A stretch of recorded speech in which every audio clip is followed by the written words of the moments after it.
नमस्कार दोस्तों, OCN network में आपका स्वागत है। कुछ तो लोग कहेंगे, लोगों का काम है कहना।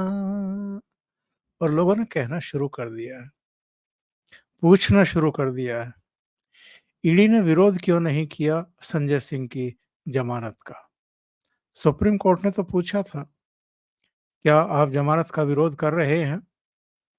और उससे पहले कुछ तर्क वितर्क हुए थे। ईडी की तरफ से भी उसके जो एएसजी हैं, अधिवक्ता हैं, उन्होंने अपना पक्ष रखा था और संजय सिंह की तरफ से भी वकीलों ने अपनी बात रखी थी। हमें ये नहीं भूलना चाहिए कि इन्हीं संजय सिंह की जमानत की अर्जी ट्रायल कोर्ट 22 दिसंबर को खारिज कर चुकी और 9 फरवरी को हाई कोर्ट भी खारिज कर चुकी है। तो ऐसे में अब अचानक 2 अप्रैल को मंगलवार को सुप्रीम कोर्ट ने उनकी बेल ग्रांट क्यों कर दी? वैसे ऐसे ही पतली गली से नहीं निकलने दिया गया है संजय सिंह को। संजय सिंह पर ट्रायल कोर्ट ने जो शर्तें लगाई हैं जमानत की, वो बहुत कड़ी हैं। और ये शर्तें क्या हैं? शर्त है, अपना पासपोर्ट जमा कराना होगा, आप विदेश यात्रा नहीं कर सकते हैं, सबूतों से आप छेड़छाड़ नहीं करेंगे, जांच में आप पूरा सहयोग करेंगे, शराब कांड को लेकर के और आपके ऊपर और आपके सहयोगियों के ऊपर जो एलिगेशन हैं, आरोप हैं, उस पर मीडिया में बयानबाजी नहीं करेंगे, दिल्ली से बाहर नहीं जाएंगे और अगर जाएंगे तो ईडी को, कोर्ट को सूचना देंगे, उनकी परमिशन लेंगे, फोन नंबर नहीं बदलेंगे, गूगल पर लोकेशन ऑन करके रखनी पड़ेगी। और जब ये जमानत मिली है, इससे करीब करीब 24 घंटे पहले संजय सिंह को एक बीमारी है, लिवर सिरोसिस, उसकी वजह से अस्पताल में भर्ती कराना पड़ा, बायोप्सी हुई है। और एक वीडियो भी इधर सामने आया है जिसमें ये व्हील चेयर पर बैठे हुए दिखाई दे रहे हैं। क्या वाकई इतने कमजोर हो गए हैं कि व्हील चेयर मंगानी पड़ी? अभी जब ये सूचना आई थी कि सुप्रीम कोर्ट से जमानत मिल गई है, तब आम आदमी पार्टी के सोशल मीडिया मंचों पर जरा देखिए, उनके कैसे कैसे फोटो लगाए गए हैं, शेर बता करके तरीके से नारे गढ़े जा रहे हैं। पर सवाल कुछ खड़े हो रहे हैं और जैसा मैंने कहा कि कुछ तो लोग कहेंगे और कुछ तो लोग पूछेंगे कि भाई, आसानी से ईडी ने संजय सिंह को जमानत पर बाहर क्यों निकलने दिया है? भले ही बहुत सारी शर्तें हैं और उन शर्तों का पालन करना पड़ेगा। और संजय सिंह की जैसी नेचर है, जैसी इनकी छवि है, जैसा इनके बारे में परसेप्शन है, ये अपनी आदतों से और हरकतों से बाज आएंगे नहीं। हमने तो और आपने तो राज्यसभा के भीतर देखा है किस तरह की खुली एक तरीके से गुंडागर्दी देखने को मिलती थी, जब ये टेबल पर चढ़ कर के तालियां बजा कर के एक तरीके से जो सभापति या उपसभापति थे, उनको भी चैलेंज करते थे। मार्शल्स के साथ किस तरीके से धक्का मुक्की के सीन इनके सामने आए और बाहर भी कैमरों पर प्रेस कॉन्फ्रेंस में ये जिस तरह की भाषा का उपयोग दुरुपयोग करते रहे हैं, प्रधानमंत्री से लेकर के और ईडी के बारे में, और तमाम तरह के जो चैलेंज वगैरह इन्होंने दिए थे कि ये जो हमारे सेवक हैं, जो लोगों की सेवा में लगे रहते हैं, हमारे बिहाफ पर उनसे आप पूछताछ क्या कर रहे हैं? दम है तो हमसे पूछताछ करो, हम पर हाथ डालो, हमें जेल में डालो। तो जेल में तो हो आए। 6 महीने बाद इनको ज़मानत मिली है और वो ज़मानत भी ज़ाहिर है ईडी के रहमो-करम पर मिली है और कुछ तथ्य भी सुप्रीम कोर्ट ने देखे होंगे। इनके वकीलों ने ये भी कहा कि साहब मनी ट्रेल की चीज़ें जो हैं वो सामने नहीं आई हैं। 2 करोड़ रुपया दिनेश अरोड़ा ने 10वीं बार पूछताछ में इनका नाम लेकर के दिए थे, लेकिन उसके कोई सबूत अभी तक नहीं है कि 2 करोड़ इन्होंने लिया कि नहीं लिया।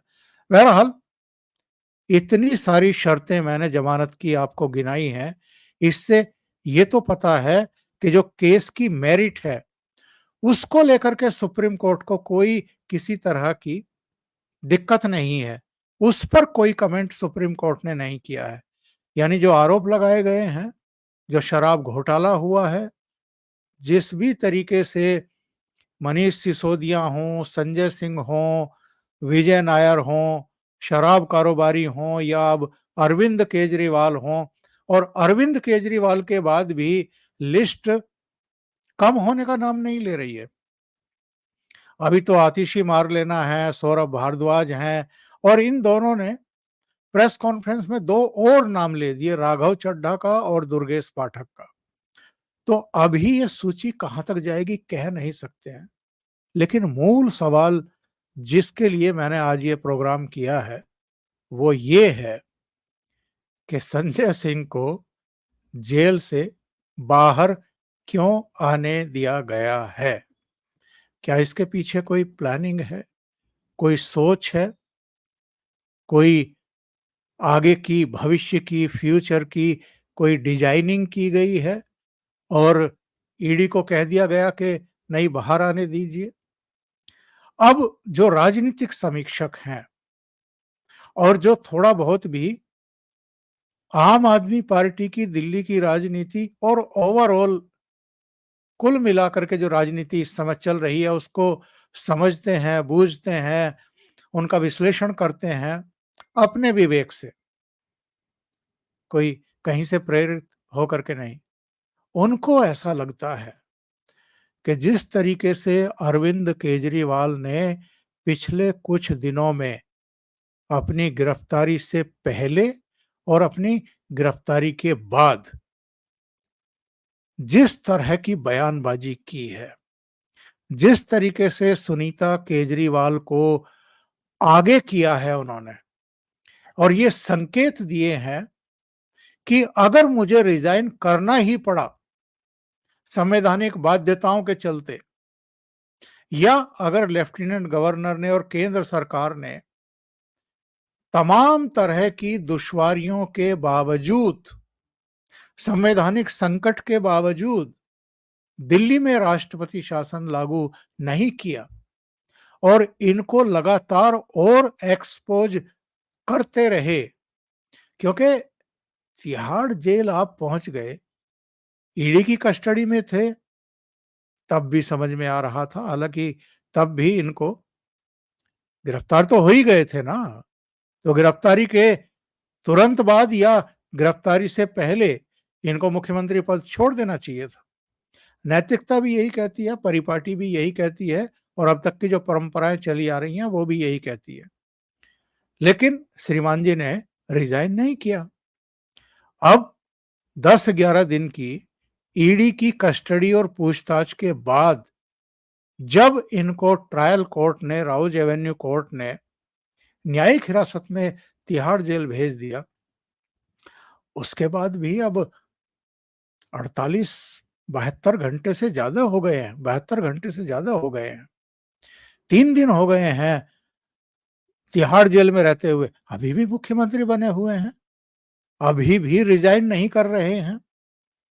तो अगर ये प्रेशर आ गया तो अरविंद केजरीवाल ने अपनी पत्नी को जिस तरीके से उसी जगह पर बैठ करके 3 वीडियो जारी करवाए, जिस जगह पर बैठ करके ये प्रेस कॉन्फ्रेंस के नाम पर वीडियो बनाते थे और मीडिया को जारी करते थे, उससे ये संकेत मिलने शुरू हो गए थे कि सुनीता केजरीवाल को ही अब अरविंद केजरीवाल दिल्ली का मुख्यमंत्री बनाएँगे।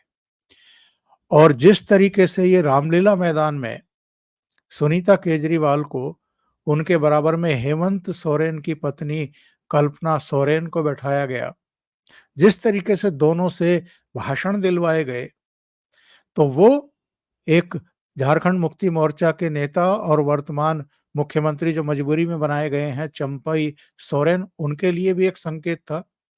और यहाँ दिल्ली में सौरभ भारद्वाज, आतिशी मारलेना या कोई स्वाति मालीवाल या राघव चड्ढा अगर शेरवानी सिलवा रहे हों, शपथ ग्रहण के लिए अगर तैयारी कर रहे हों, तो उनके लिए भी एक संकेत था कि अगर कोई मुख्यमंत्री बनेगा, अरविंद केजरीवाल को मजबूरी में इस्तीफा देना भी पड़ा, तो फिर सुनीता केजरीवाल ही बनेंगी, कोई और नहीं बनेगा।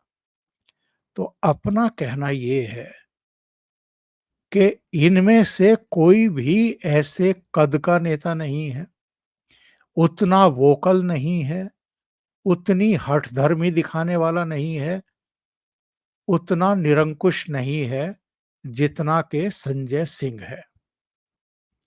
संजय सिंह भले ही आम आदमी पार्टी में नंबर 2 का दर्जा नहीं रखते हों, नंबर 2 का दर्जा तो अब घोषित-अघोषित रूप से सुनीता केजरीवाल को मिल चुका है।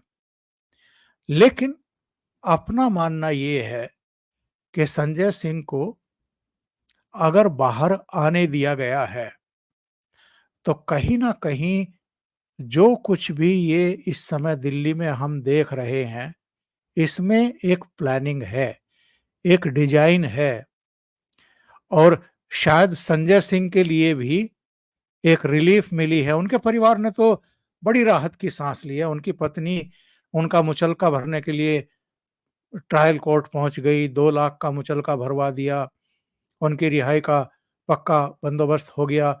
उधर उनकी माताजी का भी बयान आया है, मेरा बेटा बाहर आ रहा है, बेकसूर है, तमाम तरह की चीज़ें हैं। जो परिवेश है, जो बैकग्राउंड है, उसमें परिवार ज़ाहिर है इनको बैठा कर के ज़रूर नसीहतें देगा, समझाएगा, किन चक्करों में पड़ रहे हो। लेकिन ऐसा लगता है कि संजय सिंह चैलेंज कर सकता है, पार्टी को अपने पीछे लामबंद करने की कोशिश भी कर सकता है। विधायक उनके साथ कितने आएँगे, कितने नहीं आएँगे, कह नहीं सकते हैं। पर संजय सिंह की जिस तरीके से रिहाई कराई गई है, अब कुछ लोग ये भी कहने लगे हैं कि क्या इसी तरीके से जो पार्टी में घोषित-अघोषित रूप से सुनीता केजरीवाल से पहले नंबर 2 की पोज़ीशन में थे, यानी डिप्टी चीफ मिनिस्टर थे मनीष सिसोदिया। हालाँकि वो रीढ़ विहीन हैं, दब्बू हैं, अरविंद केजरीवाल के इसी एहसान से दबे रहे कि उनको डिप्टी चीफ मिनिस्टर बना दिया और वो भी बिना किसी योग्यता के। बिना किसी मतलब कहना चाहिए ना कि एक नेता तो वो होता है कि जिसमें अकल भी होती है, जिसकी दृष्टि भी होती है, जिसके पास विज़न होता है, जो तेज़ दिमाग होता है। मेरे विचार से अरविंद केजरीवाल की दृष्टि में मनीष सिसोदिया की काबिलियत यही है कि वो भोंदू टाइप हैं और उनसे कोई खतरा नहीं था अरविंद केजरीवाल को। पर अब जो विश्लेषक हैं, उनका ये मानना है कि अगर संजय सिंह को निकलने दिया है 6 महीने जेल में रहने के बाद, तो मनीष सिसोदिया को तो 1 साल से ज़्यादा हो गया है, अब तो 14 महीने होने वाले हैं। और जितनी पूछताछ होनी थी, जितनी जाँच होनी थी, जो आरोप पत्र दाखिल किए जाने थे, वो आरोप पत्र भी दाखिल किए जा चुके हैं। अब तो जो मास्टरमाइंड माने जा रहे थे अरविंद केजरीवाल, उनकी भी गिरफ्तारी हो गई है और उनके कुछ और चेले-चपाटे जो बाहर हैं, अब वो भी कतार में हैं, वो भी अंदर जा सकते हैं।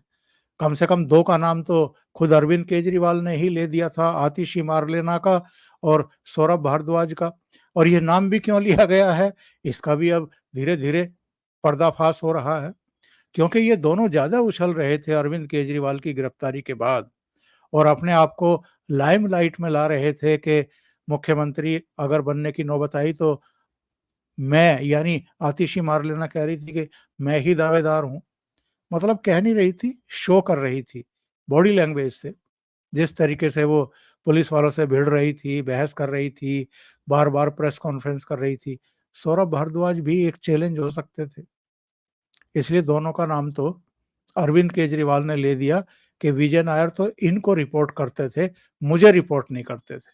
यानी इनका तो बंदोबस्त कर दिया कि रास्ते से हटेंगे, तिहाड़ी आएँगे। इन दोनों ने प्रेस कॉन्फ्रेंस करके 2 और नाम ले दिए कि अगर हमारा रास्ता बंद कर दिया है चीफ मिनिस्टरशिप का, तो हम 2 का और कर देते हैं।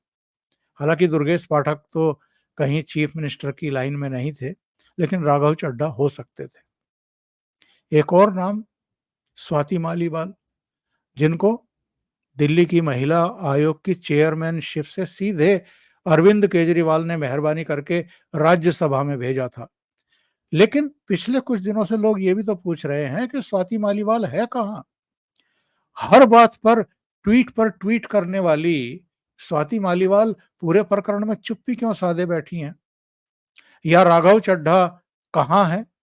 तो राघव चड्ढा तो परिणीति चोपड़ा के साथ में लंदन में देखे गए थे। बाद में उनको वहीं लंदन में छोड़ कर के और परिणीति चोपड़ा तो आ गई वापस भारत। लेकिन राघव चड्ढा वहीं रुके हुए हैं, वहीं से ट्वीट कर रहे हैं, रीट्वीट कर रहे हैं। अब लोग पूछ रहे हैं कि राघव चड्ढा विदेश में क्यों हैं और देश में क्यों नहीं आ रहे हैं? तो आपको ध्यान होगा, ईडी ने ये कहा था कि जो साउथ ग्रुप से पैसा पकड़ा गया नई आबकारी नीति में, जो गुलगपड़ा हुआ, जो भ्रष्टाचार हुआ, वो पैसा गोवा के विधानसभा चुनाव में लगाया गया और पंजाब के विधानसभा चुनाव में लगाया गया। गोवा की प्रभारी कौन थी? आतिशी मारलेना। और अरविंद केजरीवाल कह चुके कि विजय नायर भी आतिशी मारलेना को ही रिपोर्ट करते थे। तो आतिशी मारलेना तो विदेश में थी नहीं, जो वहां रुक जाती, यहां से अब जा भी नहीं सकती। आतिशी मारलेना तो ऑलरेडी घिर चुकी है। राघव चड्ढा पंजाब के प्रभारी थे। जैसे ये गोवा की प्रभारी थी, ऐसे ही राघव चड्ढा पंजाब के प्रभारी थे। तो राघव चड्ढा को इस बात का जरूर एहसास होगा कि लपेटे में वो भी आ सकते हैं। इसलिए वो तो लंदन में रुके हुए हैं और वहीं से बस ट्वीट करके सोशल मीडिया मंचों पर इनका समर्थन करके अरविंद केजरीवाल की गिरफ्तारी का विरोध करके अपना काम किसी तरीके से पूरा कर रहे हैं। और स्वाति मालीवाल बताई जाती हैं कि अमेरिका में है। अमेरिका से कब आएंगी कह नहीं सकते। अमेरिका में क्यों है पता नहीं। कोई कह रहा है कि कोई काम पे भेजी हुई है, कोई कह रहा है कि स्वास्थ्य कारणों से है वहाँ पर। लेकिन हमें ये भी नहीं भूलना चाहिए कि ये जो पन्नू-सन्नू हैं और ये जो जॉर्ज सोरोस है, ये सब या तो कनाडा में रहते हैं या अमेरिका में रहते हैं।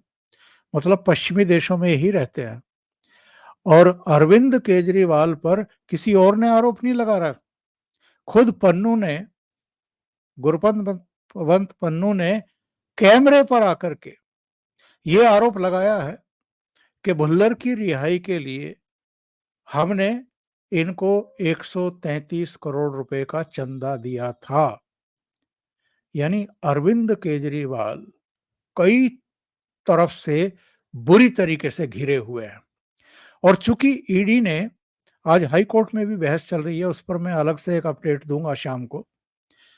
हाई कोर्ट में कह दिया है कि किंग पिन तो यही है, मास्टरमाइंड तो यही है, इन्होंने ही सारी शराब घोटाले का जो है एक तरीके से डिजाइन किया हुआ है।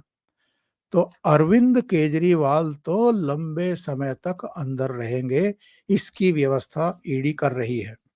हालांकि इन लोगों ने चिल्लाना शुरू कर दिया है। पहले आतिशी मारलेना ने प्रेस कॉन्फ्रेंस की, फिर वो पांडे जी आ गए, क्या नाम है उसका, दोनों ने प्रेस कॉन्फ्रेंस करके कहा कि जब अरविंद केजरीवाल जेल गए थे, 3 दिन पहले ही तो गए हैं, कि जब जेल गए थे तो 69 किलो के थे और इन 3 दिनों में ही उनका वजन 4 साढ़े 4 किलो घट गया, अब 65 किलो के रह गए। तेजी से उनका वजन घट रहा है। वो डायबिटिक है, हाईली डायबिटिक है, उनके स्वास्थ्य को लेकर के खिलवाड़ किया जा रहा है। लेकिन इनमें से कोई इस बात का जवाब नहीं दे रहा कि क्यों गिरफ्तार किया गया है अरविंद केजरीवाल को। बहाने बनाते रहिए कि साहब मोदी जी को बड़ा खतरा था, चुनाव प्रचार ना करने पाए। अरे भाई अपने मुँह पर हाथ फेरो। 2014 में कितने मेंबर ऑफ पार्लियामेंट चुन करके आए थे लोकसभा के? खुद अरविंद केजरीवाल हार गए थे वाराणसी में। पंजाब से कुल 4 एमपी चुन करके आए थे, दिल्ली से 1 भी नहीं आया था। और 2019 में तो केवल 1 एमपी चुन करके आया था संगरूर से भगवंत मान। 3 वो हार गए थे जो 2014 में चुन करके आए थे। 2019 में दिल्ली में भी खाता नहीं खुला था, फिर खाता नहीं खुला था। तो अरविंद केजरीवाल से डरेंगे प्रधानमंत्री नरेंद्र मोदी। लोगों की आंखों में धूल झोंकना, झूठ बोलना और एक सिंपैथी गेन करने की कोशिश करना कि अरविंद केजरीवाल का वजन घट रहा है। तो मुझे ये लगता है कि हो सकता है मैं गलत हूं, पर संजय सिंह को बाहर आने देना और ये चर्चाएं शुरू होना कि सिसोदिया भी बाहर आ सकते हैं, मुझे लगता है कि एक गेम प्लान है। और गेम प्लान ये है कि अरविंद केजरीवाल अपनी पत्नी सुनीता केजरीवाल को मुख्यमंत्री ना बनवाने पाए। यानी पार्टी के भीतर से ही एक ऐसा माहौल, एक ऐसा विरोध का स्वर जो है वो शुरू कराया जाए किसी तरीके से कि अरविंद केजरीवाल की जो प्लानिंग है अपनी पत्नी को सत्ता पर काबिज कराने की और शीश महल बनाए रखने की, वो किसी तरीके से विफल किया जाए। अब ये योजना है, नहीं है, कामयाब होगी कि नहीं होगी, इस पर हमारी आपकी सबकी नज़र रहेगी। अभी के लिए इतना ही, बहुत-बहुत धन्यवाद। अगर आपको ये चैनल और इसके कंटेंट पसंद आ रहे हैं, तो लाइक करें, कमेंट करें, वीडियो को शेयर भी करें। अभी तक अगर आपने ये चैनल सब्सक्राइब नहीं किया है, तो सब्सक्राइब कर लें और साथ में लगे बेल आइकॉन को दबा दें, ताकि आगे आने वाले वीडियो और उनके नोटिफ़िकेशन आप तक पहुँचते रहें। और आप चैनल को कंट्रीब्यूट करना चाहते हैं, तो नीचे लिंक दिए गए हैं, आप उन पर जाकर के कंट्रीब्यूट कर सकते हैं। बहुत-बहुत धन्यवाद। नमस्कार।